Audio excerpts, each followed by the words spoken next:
They are the heroes on the front lines of the fight against COVID-19 in our city, leaving their families behind to take care of ours.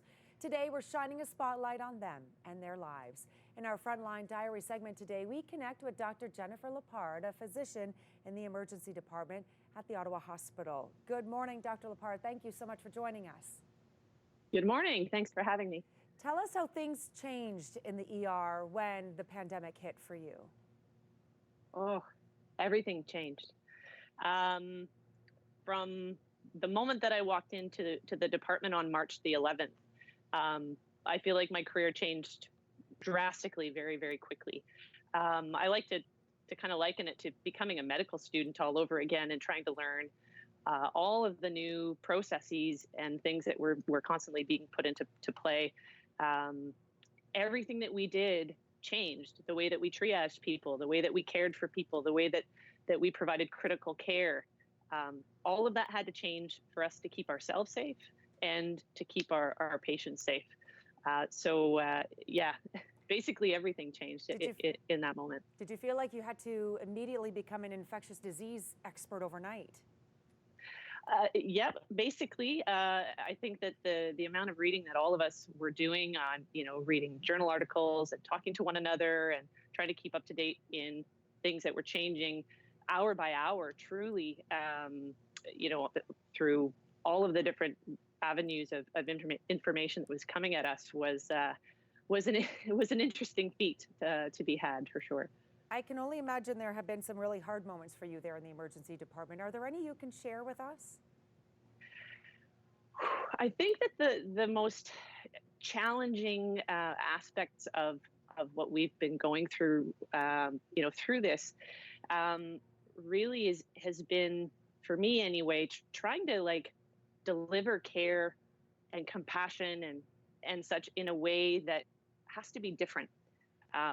We have literally physical barriers now between us and our patients. And I've found that probably the most challenging, to be able to sort of express my compassion and care for people in their most scared and vulnerable state, especially in the midst of a pandemic. And that has taken a lot of adjustment to do, for sure. I know that, unfortunately and sadly, I've had to sort of break some bad news to several patients, certainly more than usual, about a new diagnosis of a metastatic cancer or other things like that. Certainly more than they're usual for us, and many cases like that have been very challenging. Yeah, that would take its toll on anyone, and when you're in it every day, day in and day out, I can't imagine how difficult that must be for you. Do you have an outlet when you leave the hospital, something that you can do that helps you disconnect a little bit? Yeah, I mean, there are lots of things, trying to work out, run, play with the dogs that we have at home, who are certainly great for some stress relief. And then the other thing that I had a hard time, especially in the beginning, of kind of leaving work at work, because everything that when you would go home would just be inundated with COVID-19. And the one thing I found that worked was music. And so I made the jump to getting myself an electric guitar, and taking some lessons online to try to bring my brain from work into some music, and that certainly helped with some stress relief.